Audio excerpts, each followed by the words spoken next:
नमस्कार मित्रांनो, आज आपण ऑनलाईन कर्ज कसे मिळवायचे ते पाहणार आहोत. सविस्तर माहिती पहा आणि चॅनेल वरती नवीन असाल तर सबस्क्राईब करून बेल आयकॉन प्रेस करा.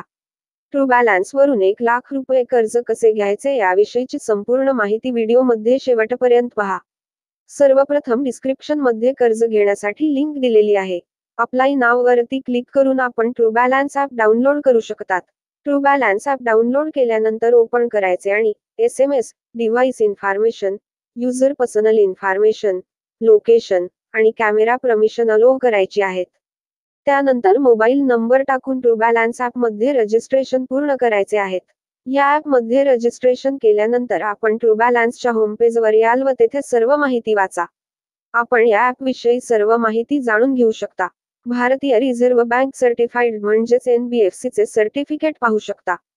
त्यानंतर आपण येथे पाहू शकता या ठिकाणी 2 प्रकारचे कर्ज घेण्यासाठी ऑफर उपलब्ध आहेत. आपण कॅश लोन वरती क्लिक करा किंवा लेवल अप लोन पण घेऊ शकतात. आपण कॅश लोन कसे घ्यायचे ते पाहूयात. सर्वप्रथम कॅश लोन वरती क्लिक करा आणि पुढे जा.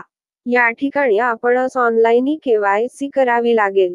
KYC करण्यासाठी आपल्याकडे आधार कार्ड व पॅन कार्ड असणे आवश्यक आहे आणि आधार कार्डला मोबाईल क्रमांक लिंक आवश्यक आहे. त्यानंतर प्रोसीड वरती क्लिक करा आणि भाषा निवडायची आहेत. आता या ठिकाणी आपणास पॅन कार्ड नंबर टाकायचा आहे किंवा आपण पॅन कार्ड स्कॅन करू शकता. त्यानंतर आपण आधार कार्डवरील जन्मतारीख टाकायची आहे आणि आधार कार्डवरील 12 अंकी नंबर टाकायचा आणि मग तुमच्या आधार मोबाईल लिंक क्रमांकावरती OTP येईल, तो येथे सबमिट करायचा आहे. त्यानंतर ही सर्व माहिती सबमिट केल्यानंतर आपणास कर्जासंबंधित पात्रता दिसेल, अर्थात आपण किती कर्ज घेऊ शकतात ते येथे दिसेल. या ठिकाणी आपण सर्व माहिती पाहू शकता. तुम्ही किती कर्ज घेऊ शकतात व किती महिन्याकरिता पाहिजे ते पाहू येथे दिसेल. या ठिकाणी कमीत कमी 3 महिन्यासाठी आणि जास्तीत जास्त 6 महिन्याकरिता आपणास येथे कर्ज मिळू शकते. या ठिकाणी आपण कर्ज कालावधी सिलेक्ट केल्यास प्रति महिना EMI किती भरावा लागेल ते येथे दिसेल. आपण या ठिकाणी कमीत कमी 5,000 रुपयेचे कर्ज घेऊयात. ही अमाउंट टाकल्यानंतर EMI किती भरायचा ते आपोआप तुम्हाला खाली दिसेल. अमाउंट टाकल्यानंतर नेक्स्ट वरती क्लिक करायचे आहेत आणि त्यानंतर इथे आपण कर्ज कशासाठी घेत आहात ते येथे चूज करा. उदाहरणार्थ मेडिकल, कॉलेज, बिझनेस यापैकी आपण कोणताही पर्याय निवडू शकतात. आपण या ठिकाणी मेडिकल पर्याय निवडूयात. त्यानंतर मॅरिटल स्टेटस मध्ये माहिती निवडायची. आपण सिंगल आहात की लग्न झालेले आहेत ते. त्यानंतर आपण पुढे लेवल अप एज्युकेशन निवडायची. आपण कुठपर्यंत शिकलात ते या ठिकाणी टाकू शकता. त्यानंतर हाऊसिंग टाईप निवडायचे. आपण स्वतःच्या घरात राहतात का भाड्याचं घरात ते या ठिकाणी टाकू शकता. त्यानंतर हॅव अ जॉब मध्ये आपण जर कुठे काम करत असाल तर या ठिकाणी फिलअप करू शकता.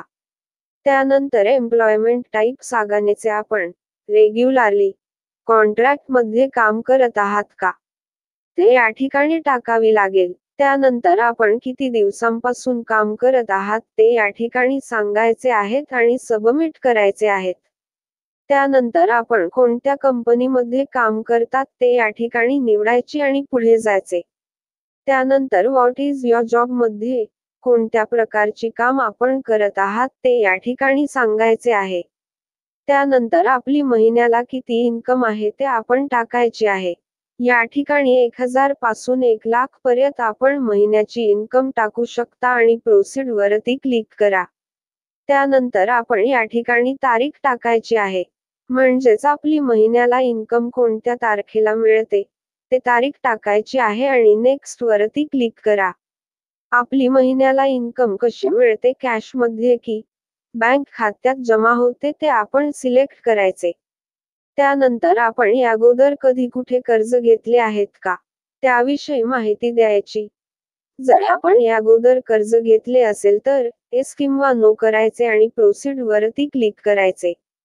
त्यानंतर आपली ईमेल ID या ठिकाणी व्हेरिफिकेशन करायचे आहेत. ईमेल ID व्हेरिफिकेशन झाल्यानंतर प्रोसीड करायचे आणि आपले कर्ज अंडर प्रोसेस मध्ये जाईल. आपल्याला 5 ते 10 मिनिटे वाट पाहायची आहेत. त्यानंतर कर्ज अप्रूव्ह होईल आणि सी डिटेल्स वरती क्लिक करायचे आहे. आणि सेल्फ व्हेरिफिकेशन करायचे आहेत. टेक सेल्फी वरती क्लिक करून आपला फोटो काढायचा आहे. त्यानंतर आपणास कॉंग्रॅच्युलेशन्स असा मेसेज येईल. आणि आपले कर्ज अप्रूव्ह झालेले असेल. त्यानंतर टर्म्स अँड कंडिशन्स वरती क्लिक करून पुढे जायचे आहेत. आणि आपण ज्या बँक खात्यात पैसे ट्रान्सफर करायचे आहेत तो खाते क्रमांक आणि IFSC कोड टाकून रिसीव्ड मनी वरती क्लिक करायचे आहे. पैसे बँक खात्यात जमा झाल्यानंतर कॉंग्रॅच्युलेशन्स असा मेसेज येईल.